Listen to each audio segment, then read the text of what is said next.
welcome back to RC Icons. So in this episode, we're going to build the Kyosho Chevy pickup from 1984. So this was kit number 3008, and Kyosho produced it in 1984, right? So I don't really know a whole lot about it other than the specifics. So it's a chain drive, four-wheel drive. It says it's an automatic transmission. Not really sure what that means. I don't know if it's got self-shifting gears or if it's a single speed. It does have oil-filled shocks and it runs dog bones. So I got this kit probably close to a year ago now from Taiwan Kenny. He only had one in his collection, and when I saw it, I absolutely had to have it. One of the biggest reasons, it's a vintage truck, and I absolutely love the vintage trucks, like normal truck, not a monster truck, not a stadium truck, just a regular kind of trail truck style truck. I think this thing's going to look epic next to the Ford Ranger, the Blazing Blazer, the 4x4 Hilux, the Mountaineer, and the Bruiser. And it's the only Chevy truck that I have that's in that kind of characteristic. So although I've got 4 Toyotas, I've got 1 Ford, and then I've got the 1 Chevy. So absolutely looking forward to it. I know when I unboxed this kit on the show, the body's pre-painted red, and it's super, super thin. Like the thinnest Lexan of any kit that I own. It's that thin. And there was a slight bit of damage on the body, but it is what it is. There's no fixing it. It kind of is what it is.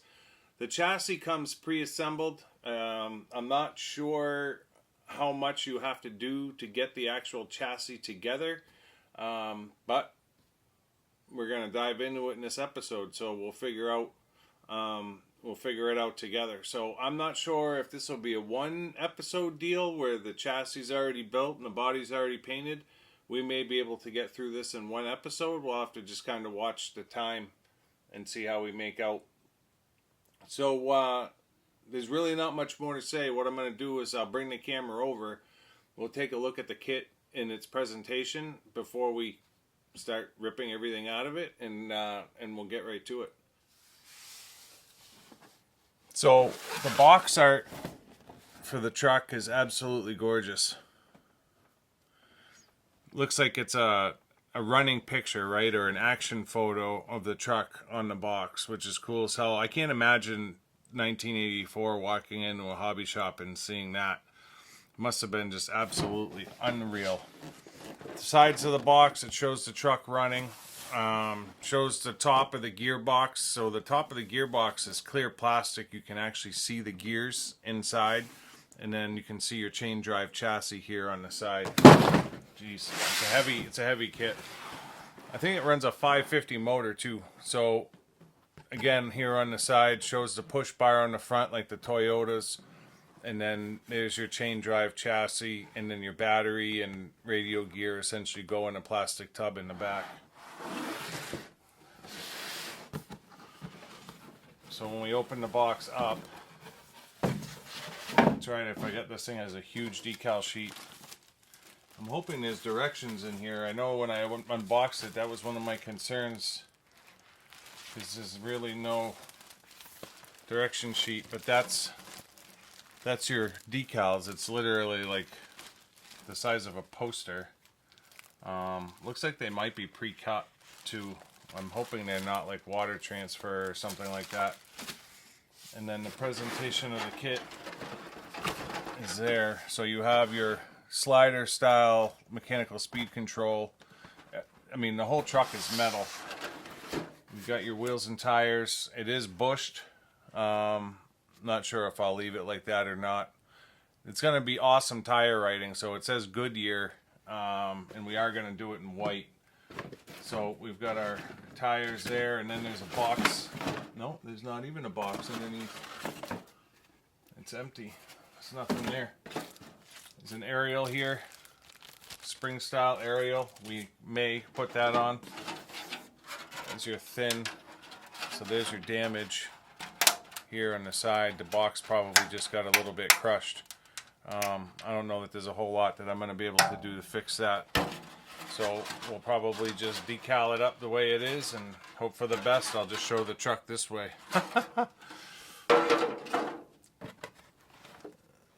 No, there's no manual in here. Oh boy, this one's going to be fun. I'm going to have to go on Competition X and see if I can't download a manual. 'Cause I do not see one in here anywhere. Unless it's like between the cardboard or something. And then that's our chassis. These are all of our parts here inside, the roll cage, the mirrors, all that fun stuff. But it's not going to do me a whole lot of good without the manual. I don't really want to guess on how this thing goes together. And then this piece is not mounted yet. So it actually gives you a good view of that chain drive. So you can see your automatic transmission in there. I'm not sure.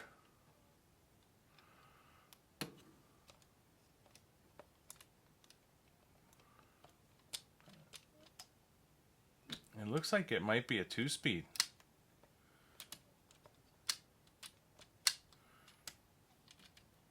Because that definitely has an arm that kicks it back and forth. Boy, it's going to be cool to figure this out. I'm definitely going to need a manual though. So that's a servo there. And then there's a servo here for something. We've got steering. Sorry, I know this doesn't make for great video, but I'm just trying to get a good look at this thing. Yeah, I don't know what that's for. Unless it's dual linkage. Maybe this one attaches just as a for the mechanical speed control. Boy, it's going to be cool to figure this out. And then I don't know if the shocks already have oil in them or not. They feel good. But let me delve into this a little bit more. I'll get the mess cleaned up and I'll bring you back here in a second and we'll try to make a start on this. So I'll see you in a second. Oh, that is ball bearings in there. So I just took a look. It looks like brass bushes, but deep inside there's pin bearings going around that brass bush. That's cool as hell. Wow, that's crazy cool. So yeah, let me see what I can come up with here and see if I can figure this out. I'll see you back here in a second. Alright, I found the manual. It's only 3 pages long. I thought it was like a leaflet. So we're probably going to have to get this set up using the mechanical speed control. It's all in Japanese, but I've been able to decipher a couple of things. So this thing's going to run on 2 servos that get mounted in this plate. This is the servo plate here. And then they give you 2 long rods, 3 medium rods, and 3 short rods to make up your linkages. And from what I can see, you get the servos mounted in the servo rack, and then the rack goes in, and then the first 2 rods that you make up looks like a medium and a short, and looks like 2 medium.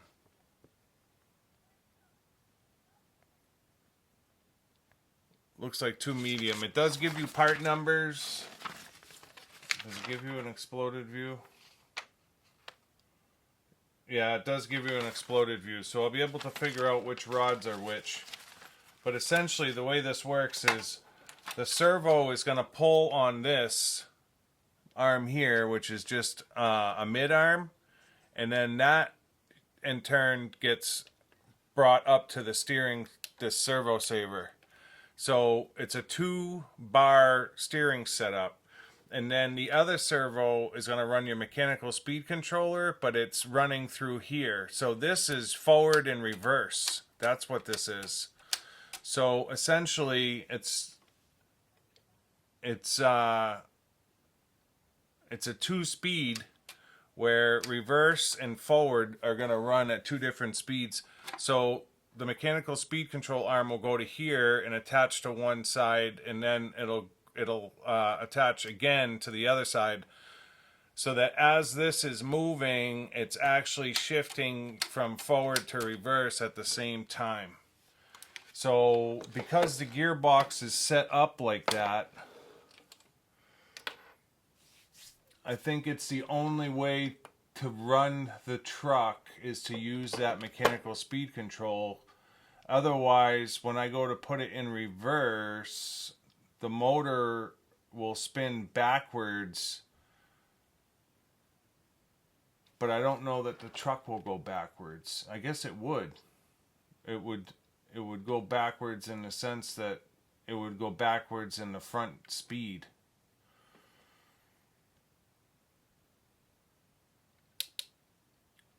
Yeah, I think it would just go backwards in the front speed. So, I mean, basically the motor is going to run forward or reverse, and that gear is going to run it in that speed regardless. So maybe you can run it with electric speed control.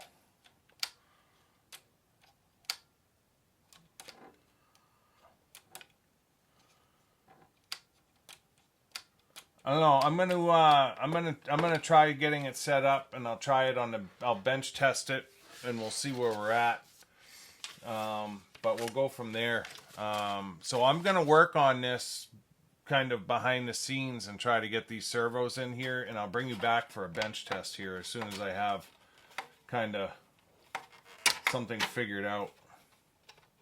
So I'm gonna get some servos centered up and start putting this together. Maybe more involved than I thought, just because of the complication of it.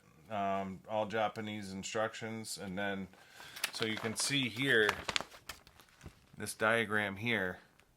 So that's your dual arm mount. So one side's connecting to the gearbox and the other side's connecting to the mechanical speed control.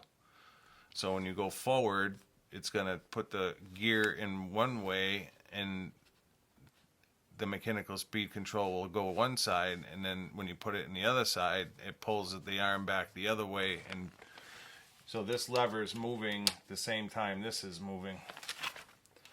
So let me see if I can get it set up. I'll bring you back here when I've got something to show you. So there's the two servos mounted up with the arms on them. Now it's to get this thing mounted in the truck and start getting linkages hooked up. I added washers to the tops. I didn't show them in the manual. I just showed the 3x10 screws with a regular nut, but it seemed a little bit too loose, so I added 3mm flat washers just to make sure that they're sturdy. So now this is going to get mounted in this radio box, essentially like this. And then I got to start making up the linkages. So I'll bring you back here in a second with the linkages made up. All right. We have linkages. So it had me, I had put the body mounts in the rear, and I also put the one on in the front, which just spins onto the servo saver. And then I followed the manual and I set up the linkage. So lower steering linkage, upper steering linkage, mechanical speed control linkage, shift linkage. So I set it up. I used my servo tester or straightener, neutralizer, whatever you want to call it, to check them. So I centered the servos before I started, set the linkage up, then I hooked each servo up individually, made sure I was straight, tested the steering to make sure that I didn't oversteer it. I will have to make sure that I set endpoints. Set it back to 0, straightened it back out to make sure that everything was good, tightened it, adjusted the lock, the jam nuts, because it's collared. They're 2-piece, so there's collars on there. Did that through the whole sequence, making sure that with the mechanical speed control that my shift linkage was in the position it was supposed to be in, and the mechanical speed control was in the position it was supposed to be in. So then it had me run my battery wire back to the box, and it starts getting into mounting the receiver, which we're not going to do yet. I need to get I'm going to have to power my receiver with 4 AA's, which totally sucks, but I'll make sure they're brand new batteries when I do take this for a run. This run's going to be just around the driveway 1 or 2 times. Done deal. It's going on the shelf. It does not give you a battery box. Of course, that's what's supposed to come with your old school radio gear. I probably have one around here. I just need to find it and or I'll order one. So the next step in the process is to make the slots in the battery in the radio gear cover for all of the shift linkages. So I just did that. I just put it on, marked where my linkages were, made some cuts, used a file to get it looking nice. So the next step would be putting on the radio box cover,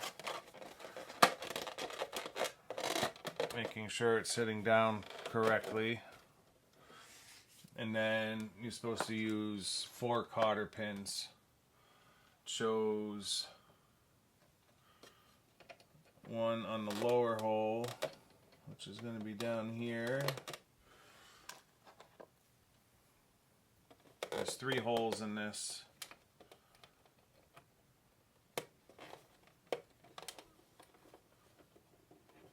And then it shows another set in the second hole, which I assume is what the body sits on.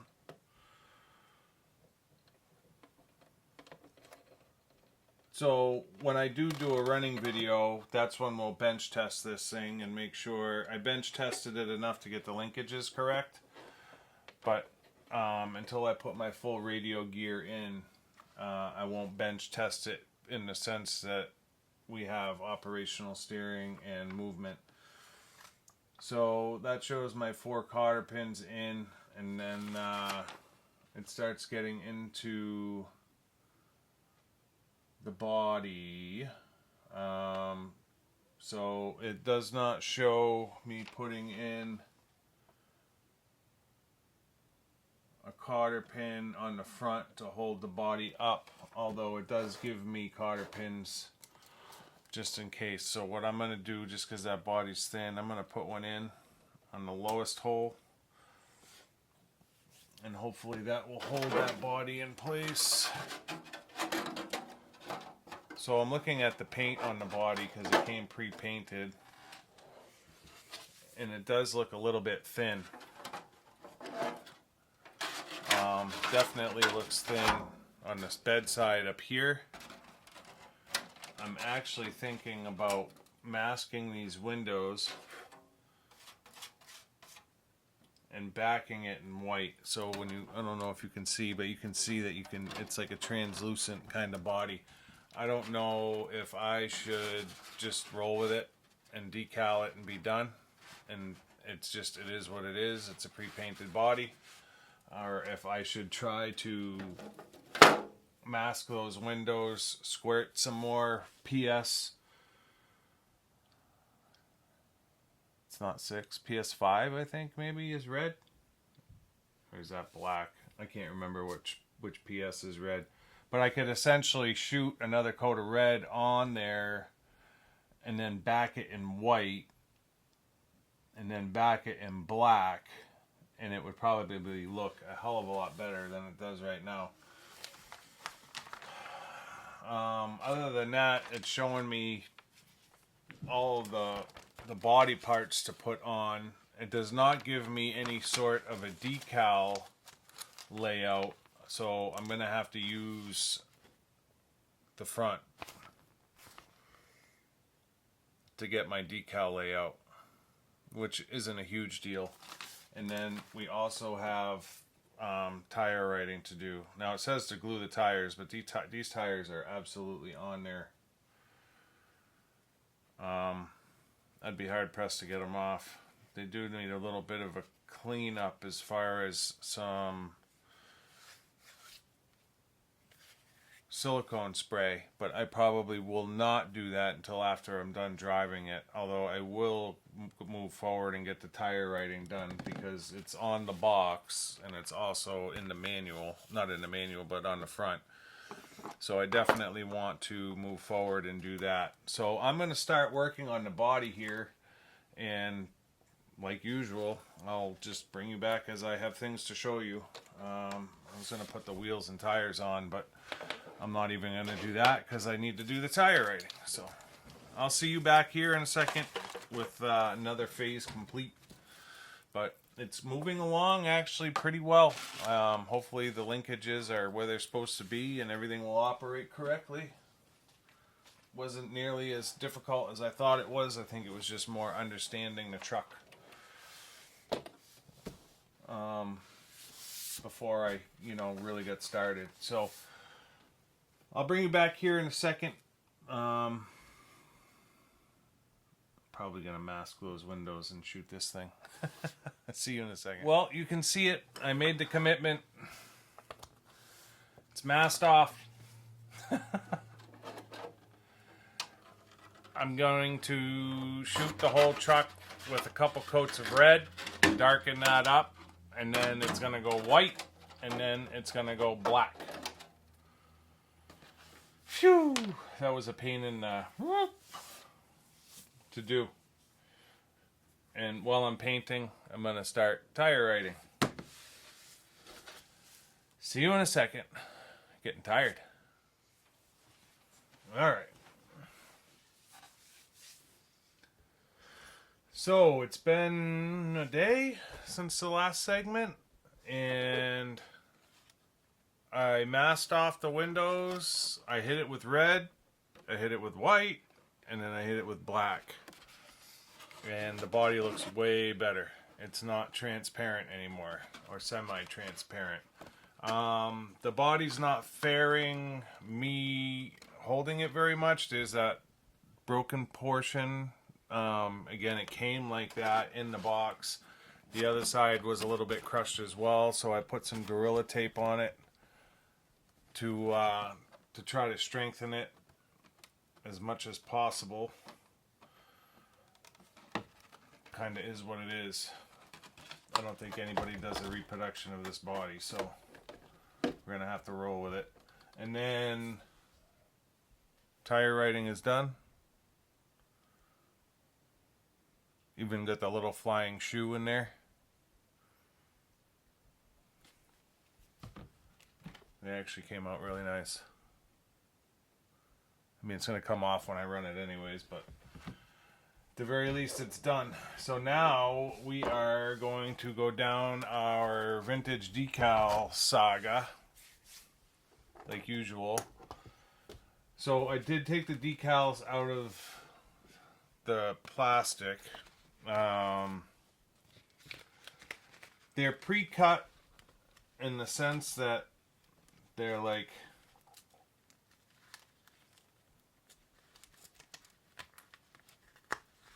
laser cut, kind of.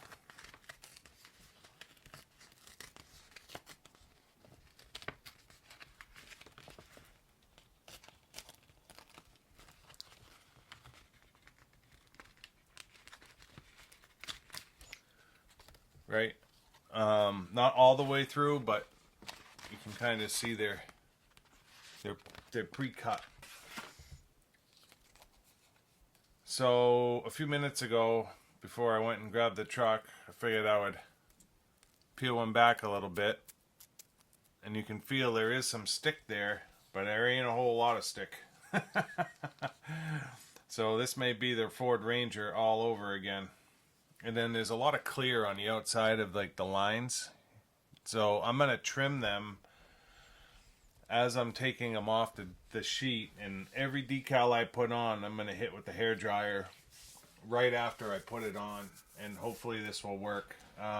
If they don't stick, it's going to be the Ford Ranger all over again. MCI does do reproduction decals of this. So worst case scenario, I order a set of MCIs, but this absolutely has to be decaled. it would not be the same truck without decals. So I'm going to move forward, trying to get these things on without damaging the body anymore. And then once the decals are on, then we still have to get the headlights on. There's headlights, there's rear lights, there's wing mirrors, there's a Chevy badge for the grill, Chevy badge, and all of these just pop through and essentially glue. There's door handles, chrome door handles. So I'm going to decal first, and then the spotlights are drying right now. I put the spotlights together and I painted those white, and then it looks like it gives you a couple of different options whether you want to.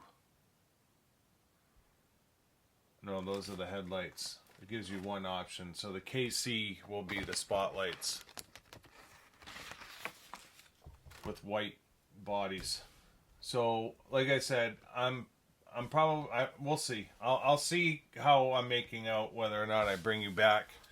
I'm either bringing you back with these decals on or MCI decals on, and then it's just a matter of whether this video is done in the next 24 hours or in 3 weeks. So I'll see you here in a second, hopefully with a finished truck and hopefully with original decals. Boy, was I wrong. Stripes are on. These decals stick like crazy. There was like no stick at all on them, but as soon as they hit that polycarbonate, they are on. I was so wrong. So the stripes are on, and I've got the roof, what the hell is it? Sunroof, the split sunroof is on. I put it on backwards. The two dots are supposed to be in the front. I don't know if you can see the dots or not. They're in red. The two dots are supposed to be in the front. I only realized it just now when I looked at, because there's no decal directions. But when I look at this, it shows the two dots in the front, and mine are in the rear. Not the end of the world.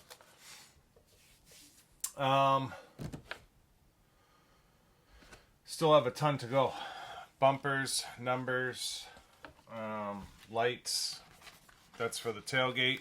I'll probably do that one next. Then I'll start working the grill, and then I'll start getting sponsorship on there. I just wanted to bring it back and show you the stripes and let you know that things are going good. So sorry MCI, but you're not going to get me on this one. See you in a second. She's done. Look at that thing. Trying not to spill my coffee here. You guys know I'm not a professional. Decals came out awesome. I put the Excel decal down at the bottom. That's non-box art, just to try to help hold the damage together on that side. That's the damage from shipping. You can see the tail lights are pieces that pop in. The door handles are pieces that pop in. The wing mirrors. The Chevy badge on the grill is a piece that pops in, and so are the headlights. So just tons of detail. I mean, the thing is just awesome. It really needs a driver figure. I had to do it. I know it's a Kyosho Chevy video, but to see the two side by side, and it gives you a size comparison, right? So it's the same overall length, but the truck stands taller. But yeah, to have it with the Ford Ranger is awesome. So what did I think of the build, or quote unquote lack of build? The truck itself finished is awesome. The wheel fitment is cool, the way that goes on. The way the transmission is definitely going to be unique when we go to run this thing. So the build itself, for what it was cool. It would have been really cool to have been able to assemble that chassis and build the whole thing. The suspension feels great. It's got tons and tons of suspension. I mean, this thing is articulation too. It's like the first trail truck. I mean, I'll be honest. It's got as much suspension and articulation as some of my trail trucks. With that being said, it's trailing arm suspension, right? So it's not typical solid axle that we would expect to see in a trail truck, but still cool as hell. The whole push guard is metal. All of this is metal. So yeah, just cool. 1984, right? The Ranger came out in 81, and Kyosho followed it in 84 with this beast. Very rare. You don't see these around too often, and I'm honored to be able to have one. When Taiwan Kenny, he didn't even know he had it. He found it. I mean, the guy just has that many kits. He's like, I found a truck that I know you're going to want. And I'm like, really? What is it? And he sent me a picture. I'm like, yeah, you're right. I really want it. And I couldn't wait for it to come in. And once it came in, it's been here probably 6 months, maybe a little bit longer. And I did an unboxing of this truck at one point when it did come in. So yeah, it's probably been 6 months. And I knew when it came in that it wouldn't be long before I got into this one, just because it's so cool. So yeah, I'm definitely excited to have it, and honored to have it. And I'm glad the decals had enough stick. When they went on, they went on. There was no getting them off, to be honest. But they didn't feel very sticky on the sheet. Kind of a pain that they were pre-cut. It would have been a hell of a lot easier if they weren't. I ended up trimming a lot off because they left a lot of clear around the decals. So I trimmed them up to be a little bit tighter, just because the clear doesn't look good over the paint. And that would be my only complaint, would be the factory paint was just too thin. So I'm definitely glad that I went over it with a couple of coats of red and then white and then black. I'm glad I kept the windows clear, to be honest, because I was tempted to with there not being a driver figure, I was very tempted to tint them. But I think you could take a driver figure. I don't know that I would use Rambling Ron. I would maybe use his head, but you could definitely take a driver figure from like a Blitzer Beetle, one that just sticks to the side with double-sided tape, and very easily get a driver in there. I think it would look cool as hell. And then those spotlights are huge. Those KC lights on the top are just massive. So yeah, love it. Super excited. Wish the body didn't have damage on it, but it kind of is what it is. Can't win them all, you know. So yeah, let me get this cleaned up. I've got black marks on the tires all over my bench. Let me get this cleaned up. Not that there's much of a mess, and I'll bring you back here for a closing.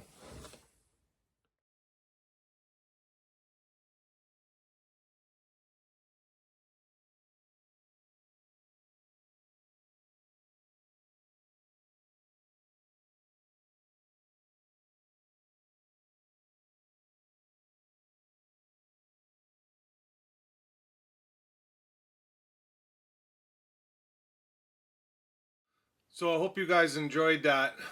What a couple of trucks there, huh? Ford and Chevy lovers. Eat your hearts out. Yeah, I mean, when you think about vintage scale trucks, trail trucks, obviously we always think of the Ford Ranger, we think of the Hilux 4x4, and we think of the Blazing Blazer. But this one here, I don't know, you don't really see it very often. And a lot of people probably don't even know it exists, and for it to be chain driven, the way that mechanical speed control works and shifting the transmission at the same time, just cool as hell. 1984, right? It's a long time ago, but the engineering involved, super cool. Just love it. So yeah, it's I'm glad to see it done. It looks gorgeous. Makes me want to tear right into another one, to be honest. I mean, we have the Hilux 4x4 and the Blazing Blazer still to do. And those are going to look awesome with these two. All kind of in their own display. Just those four. Are those the only four? Oh, we still have we have the Bruiser and we have the Mountaineer. So three Toyotas and another Chevy. Yeah, 3 Toyotas and another Chevy to add. So to have all 6 of those, whew, that's gonna look killer. Someday, my friends, someday we'll have all 6 of them built and in their own glass display, and that's gonna be a sight to see. Cool, cool, cool. So yeah, I hope you guys liked it. If you're not already subscribed, I would ask you to consider subscribing to support the channel. I'd also, if you like the video, give it a thumbs up. Doesn't cost you anything, and it's literally just a click. Same with the subscription. Make sure you turn the notifications on if you do subscribe. Channel's growing, and it's great to see. I know my videos are long, but it kind of is what it is. I want to document me building this collection. So I apologize if you don't like the long videos. If you do, great. If you don't like long videos, fast forward through the middle. See the beginning and then see it come together at the end. I try to make them as quick as possible, but it's like every one I do is, whatever, 40 minutes long. But it's all right. I mean, I like having the detail in it. So yeah, that'll wrap up this one. We'll see you on the next one. I'm not sure what's next, but we'll see you then. Thanks.